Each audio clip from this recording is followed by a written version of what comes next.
Good morning. എനിക്കൊരു തെറ്റ് ഞാനങ്ങ് തിരുത്തട്ടെ. ഞാൻ ഇതുവരെയും ജോർജ് എന്ന് മനസ്സിൽ ഇങ്ങനെ കരുതിയിട്ടെ ജോർജി ജോസഫ് എന്നാണല്ലേ പേര്? അല്ല, ജോർജ് ജോസഫ് എന്നാണ് അടുപ്പമുള്ളവർ ജോർജി എന്ന് വിളിച്ച് അങ്ങനെയായി. ഓ, അത് ശരി. അപ്പൊ ഈ ഒരു കൺഫ്യൂഷൻ ഉണ്ടായിരുന്നു. അപ്പൊ ഡെസ്കിൽ നിന്നിപ്പോ എനിക്ക് ജോർജി എന്നാലേ എന്നൊരു സംശയം എന്ന് പറഞ്ഞു, അതുകൊണ്ട് ചോദിച്ചതാ. ആശങ്കകളൊക്കെ അകന്നോ? എങ്ങനെയുണ്ട് മിനിസ്റ്റർ? സുഹൃത്തുക്കൾ ജോർജി എന്ന് വിളിക്കുന്നു. ഓ, അത് ശരി. ഓക്കെ, ഞാൻ നേരിട്ട് കാര്യത്തിലേക്ക് വരാം. ഇങ്ങനെ ചില വാർത്തകളൊക്കെ കണ്ടു, ഞങ്ങൾക്കും ആ വാർത്ത കിട്ടി ഇന്നലെ. അപ്പോൾ അത് അങ്ങയോട് ചോദിച്ചിട്ട് കൊടുക്കാം എന്ന് കരുതിയത് കൊണ്ടാണ്, നേരിട്ട് അങ്ങ് ചോദിക്കാമെന്ന് കരുതിയപ്പോൾ അങ്ങ് ഇരിക്കാമെന്ന് പറഞ്ഞുകൊണ്ട് നമ്മളതൊന്ന് ഹോൾഡ് ചെയ്യായിരുന്നു. യഥാർത്ഥത്തിൽ മന്ത്രി വീണ ജോർജ് ഇത്തവണ ആറന്മുളയിൽ സ്ഥാനാർത്ഥിയാവുന്നതിനോട് താങ്കൾക്ക് താല്പര്യമില്ലേ?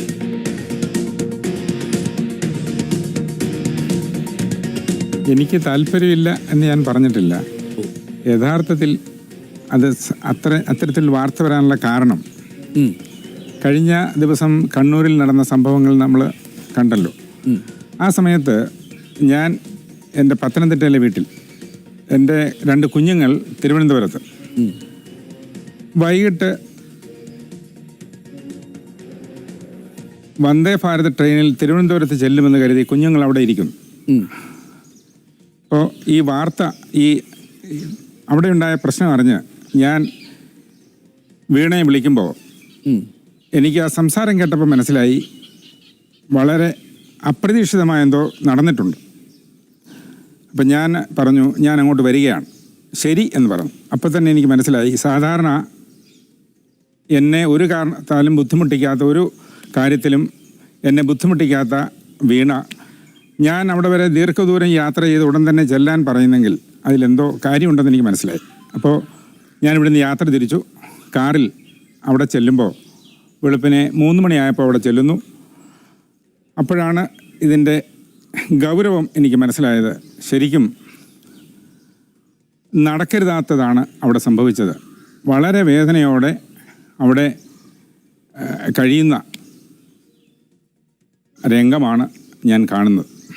അപ്പോൾ എനിക്ക് പറയാനുള്ളത്, ആ യാത്ര തുടങ്ങുമ്പോൾ അതിന് മുൻപ് തന്നെ കുഞ്ഞുങ്ങൾ എന്നെ വിളിച്ച് ചോദിക്കുകയാണ് എന്താണ് സംഭവിച്ചത്.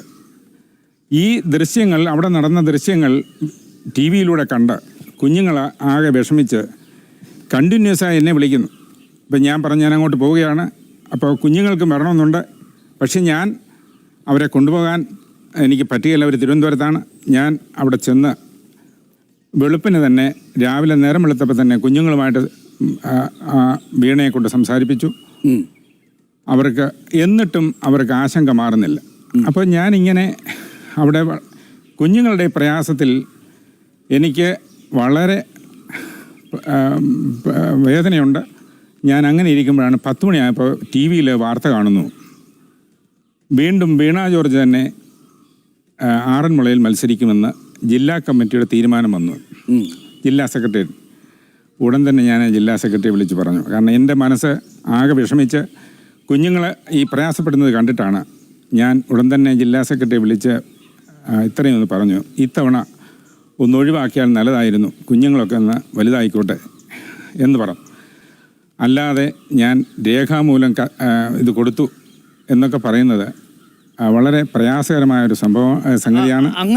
അതായത് ഇപ്പോഴാണ് പറഞ്ഞത്, പാർട്ടി ജില്ലാ സെക്രട്ടറി എടുത്ത് നേരിട്ട് അങ്ങ് ഫോണിൽ വിളിച്ചു പറയുകയായിരുന്നു. ഈ സംഭവത്തിന്റെ പശ്ചാത്തലത്തിൽ ഈ ബുദ്ധിമുട്ട് കണ്ട് കുഞ്ഞുങ്ങളുടെ പ്രയാസം കൂടി കണ്ടപ്പോൾ ഇക്കുറി മത്സരിക്കേണ്ടതില്ല, കുഞ്ഞുങ്ങളുടെ അമ്മ എന്ന നിലയിൽ കുറച്ചുകൂടി സമയം വീണ ജോർജിനെ ആവശ്യമുണ്ട് എന്ന് താങ്കൾ കരുതി പറഞ്ഞു എന്നാണ് ഞാൻ മനസ്സിലാക്കുന്നത്, അല്ലേ?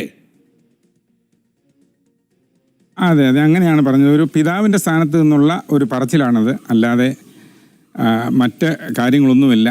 എന്നാൽ പല വാർത്താ മാധ്യമങ്ങളും വാർത്ത കൊടുത്തത് സാധാരണ ഇങ്ങനെയുള്ള നല്ല വാർത്തകളൊന്നും കൊടുക്കാറില്ല. ഇത് നെഗറ്റീവായിട്ട് കൊടുക്കുന്നതുകൊണ്ട് ലോകമെമ്പാടും പോകത്തക്കതുപോലെ എല്ലാ എഡിഷനിലും കൊടുക്കുകയും വളരെ പ്രാധാന്യം നൽകുകയും ചെയ്തു. അത് നമ്മളെ നന്നാക്കാനല്ലെന്ന് കാണുന്നവർക്കറിയാം. എനിക്ക് ഉത്തമ ബോധ്യമുണ്ട് താനും. ശ്രീ ജോർജ്, ഇപ്പോൾ എന്തായാലും ജില്ലാ സെക്രട്ടറിയുടെ തീരുമാനം വന്നിട്ടുണ്ട്. അങ്ങ് പറഞ്ഞത് കേട്ടില്ല. വീണ്ടും ആറന്മുളയിൽ വീണ ജോർജിനെ തന്നെ മത്സരിപ്പിക്കാൻ തീരുമാനിച്ചിട്ടുണ്ട്. ഇന്നലെ സംസ്ഥാന സെക്രട്ടേറിയറ്റ് അത് അംഗീകരിച്ചു എന്നുള്ളതാണ് ഞങ്ങളുടെ സോഴ്സിൽ നിന്ന് ഞങ്ങൾ മനസ്സിലാക്കിയത്. ആറന്മുളയിൽ ഇക്കുറിയും വീണ ജോർജ് മത്സരിക്കും. അതിലൊരു നിരാശയുണ്ടോ താങ്കൾക്ക്? എനിക്ക് നിരാശയില്ല. പാർട്ടിയുടെ തീരുമാനം അംഗീകരിക്കുക എന്നുള്ളത് പാർട്ടി അംഗത്തിൻ്റെ പ്രഥമ കടമയും ദൗത്യവും ഉത്തരവാദിത്വവുമാണ്. അതിൽ എനിക്ക് യാതൊരു പ്രയാസവുമില്ല. എൻ്റെ അഭിപ്രായം എൻ്റെ കുഞ്ഞുങ്ങളുടെ അപ്പോഴത്തെ ആ പ്രയാസം കണ്ടിട്ട് ഞാൻ പറഞ്ഞതാണ്. അത് ആർക്കും മനസ്സിലാകും. കാരണം അത്ര ഭീകരമായ കാഴ്ചയാണ് അവിടെ നമുക്ക് കാണാൻ കഴിഞ്ഞത്. ആ ദൃശ്യങ്ങൾ കാണുമ്പോൾ അത് കരിങ്കൊടി പ്രയോഗം എന്നൊക്കെ പറഞ്ഞാലും കരിങ്കൊടി സമരം എന്നൊക്കെ പറഞ്ഞാലും ഒരാളിൻ്റെ കയ്യിലെ കരിങ്കൊടി ഉണ്ടായിരുന്നുള്ളൂ. ആളുകൾ എവിടെ നിന്നൊക്കെയോ പതിയിരുന്നിട്ട് എടുത്തു ചാടി ആക്രമിക്കാൻ വരുന്ന ഒരു ദൃശ്യമാണ് കണ്ടത്. അത് കണ്ടാൽ ആരും ഭയപ്പെടും. കുഞ്ഞുങ്ങൾ മാത്രമല്ല, പ്രായമുള്ളവരും ഭയപ്പെടുന്നതാണ്. ആ സന്ദർഭത്തിൽ എനിക്കതല്ലാതെ മറ്റൊരു ചിന്ത വരികയില്ല. കാരണം ഒരു പിതാവിൻ്റെ, ഒരു അച്ഛൻ്റെ സ്ഥാനത്ത് നിന്നുകൊണ്ടുള്ള ഒരു അഭിപ്രായമാണ് ഞാൻ പറഞ്ഞത്. Okay, thank you Shri George Joseph അത് കാര്യങ്ങൾ വ്യക്തമാക്കിയതിന്.